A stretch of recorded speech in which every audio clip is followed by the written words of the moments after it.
Bonjour et bienvenue sur l'Argus. Je suis aujourd'hui à l'ADN Stellantis, au centre de design Peugeot Citroën, pour vous faire découvrir une Peugeot 504 Break unique. Cette voiture insolite est une réinterprétation du modèle en hommage à sa présence dans le clip de la chanson Tonton du Bled du groupe 113, un morceau qui est devenu culte puisqu'il a permis au 113 de décrocher les prix de l'album rap de l'année et celui de la révélation de l'année aux Victoires de la musique en mars 2000.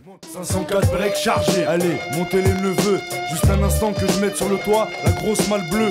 Nombreux comme une équipe de foot, voiture à ras du sol. On est les derniers locataires qui décollent. Le plein de gasoil et de gazouze pour pas flancher. Bélène, va pisser, le temps que je fasse mon petit marché. Style, couleurs, accessoires, détails inédits, vous allez tout savoir sur cette icône réinventée par l'équipe de design de la marque Olion. Direction le port de jour, le pied sur le plancher. Jusqu'à Marseille avec la voiture un peu penchée. Je voulais rester à la cité, mon père m'a dit. Dans ce cas-là, je ramène tous mes amis. Alors dans une semaine, je rentre à Vitry. J'irai finir mes jours là-bas. Pour évoquer cette voiture haute en couleurs, nous avons le plaisir de parler avec Mathias Ossane, directeur du design Peugeot. Alors ma première question, elle est simple et finalement c'est l'origine de ce projet. Pourquoi avoir choisi de réinterpréter la 504 à travers le prisme du groupe 113? Le projet est venu d'une idée assez simple. Quelque part, nous voulions célébrer les 25 ans de la victoire du groupe 113, donc de la victoire de la musique. Et ce qui est intéressant autour de cela, c'est qu'il y a 25 ans, il faut s'imaginer que le rap, en tout cas, n'avait pas la même aura qu'aujourd'hui. Et donc, 113 avait refusé au départ de recevoir ces deux victoires de la musique. Finalement, en discutant, ils ont accepté à une seule condition, c'est de venir sur scène avec la 504 qu'ils avaient utilisée dans le clip. Et moi, je me suis dit que c'était un clin d'œil qui était assez incroyable, finalement, cette connexion entre la marque Peugeot et puis cette culture populaire aussi et cette culture musicale. Et c'est ce qu'on a voulu célébrer avec ce projet. C'est le début de mon histoire. C'est ce que cette voiture-là, quand on dit Rimka, quand on dit 113, quand on dit Tonton, on pense à la 504 tout de suite, quoi. L'esprit avec ce projet de 504, c'était célébrer l'automobile comme vecteur de liberté, vecteur de connexion, de retour aussi finalement dans nos racines. Et on a tous en mémoire ces grands voyages à bord de cette 504. Je pense que ce projet dépasse simplement la dimension d'un objet automobile, mais c'est vraiment cette symbolique culturelle qu'on a voulu célébrer au travers de ce projet de 504.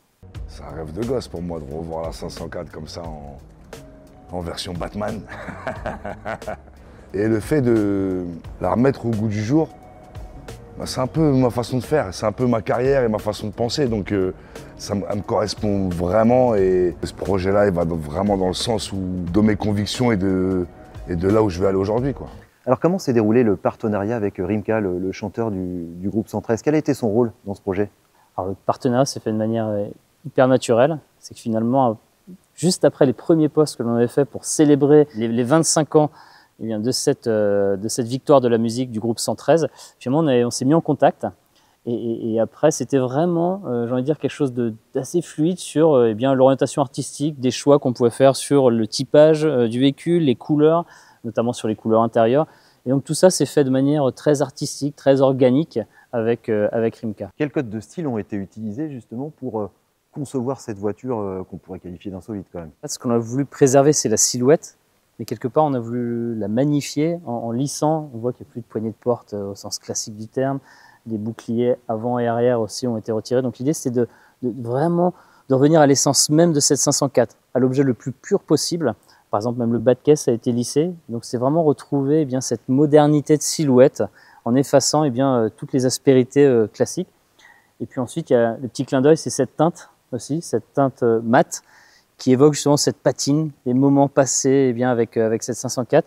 Et puis on a presque l'impression qu'elle est presque en métal brut. Et c'est aussi la robustesse de cette 504 qu'on a voulu célébrer à travers cette teinte. Il y a plein de détails sur cette voiture. Moi, je vois qu'elle est, par exemple, particulièrement rabaissée par rapport au modèle d'origine. Alors, en effet, elle est bien rabaissée par rapport au modèle d'origine. Parce qu'encore une fois, l'idée, c'est vraiment de célébrer ces moments de départ en vacances où on a tous en tête ces breaks ultra chargés. Et c'est pour ça que, quelque part, là, on l'a rabaissée. C'est justement évocateur de ces véhicules surchargés qui partaient comme ça en voyage. Et on a la malle bleue de la chanson Tonton du Bled de 113 justement sur le toit. Alors exactement, c'était difficile de ne pas la mettre sur le toit, et donc c'est pour ça que là on célèbre encore une fois, eh bien, grâce à cette malle bleue. Et d'ailleurs on retrouve ce bleu aussi sur la roue avant.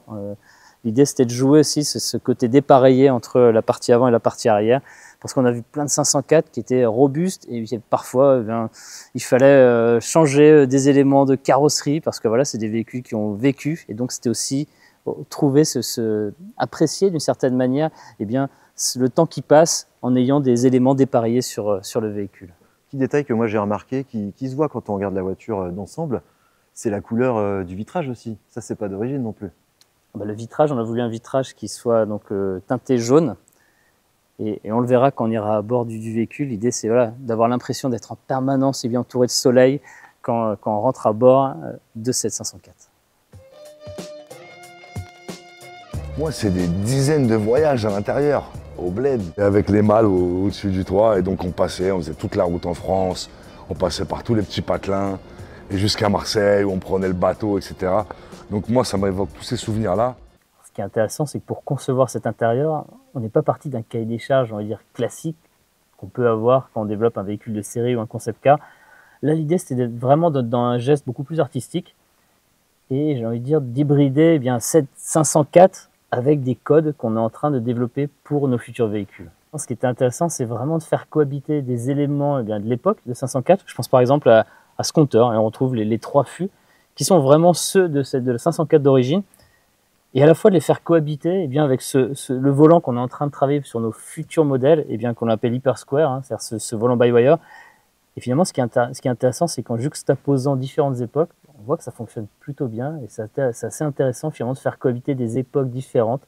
Et c'est là où, dans cette démarche, on est sur quelque chose de beaucoup plus artistique dans cet intérieur de 504. Ce qui est intéressant avec ce tableau de bord, encore une fois, je parlais bien de ce combiné que l'on a préservé donc avec les trois fûts de 504.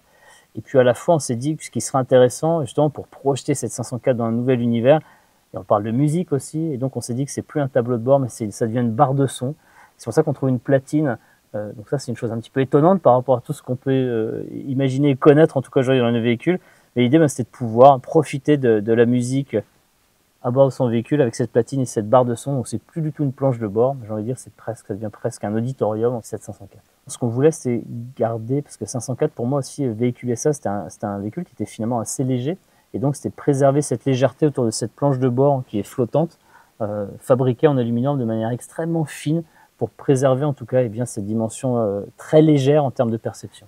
Alors cette sellerie, ce qui est intéressant, c'est que ce sont les sièges d'origine avec les mousses d'origine, et finalement on a opté pour un garnissage un petit peu étonnant. On retrouve donc ce motif qui évoque eh bien, des grands cabas d'une fameuse chaîne en tout cas de l'époque, mais on n'a pas utilisé le motif à proprement parler Tati. Ce qui est intéressant, c'est cette couleur qu'on fait cohabiter avec un motif. Ce qui est intéressant, c'est que ça, c'est le motif qu'on retrouve sur les 9X8, en fait, sur les voitures de course qu'on avait développées à l'époque pour Peugeot Sport, mais qu'on a recoloré justement dans cet imaginaire donc de rose. Et puis aussi, on retrouve ici les accents de bleu.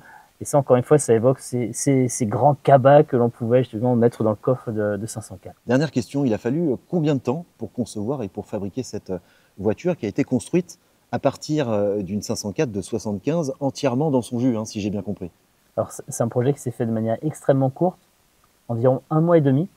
Et donc, en effet, on est parti d'une base de 504, c'était une sortie de grange. Et grâce aux équipes de Ores Racing qui ont trouvé le véhicule et puis qui ont aussi eh bien, préparé le véhicule, je pense notamment à toute la partie carrosserie, parce que c'était vraiment un véhicule qui était dans son jus. Et l'enjeu, c'était d'être présent à la cérémonie des flammes qui avait lieu mi-mai. Merci Mathias. Merci à vous. Voilà, ce reportage sur cette 504 break revisitée touche à sa fin. N'hésitez pas à nous dire ce que vous en pensez dans l'espace des commentaires, vos avis nous intéressent. Si cette vidéo vous a plu, n'hésitez pas à la partager, à la liker et à vous abonner à nos différents réseaux sociaux pour ne rien manquer de l'actualité automobile. Quant à moi, je vous dis à très bientôt pour une prochaine vidéo sur largus.fr. Dans ce cas-là, je ramène tous mes amis. Alors dans une semaine, je rentre à Vitry. J'irai finir mes jours là-bas.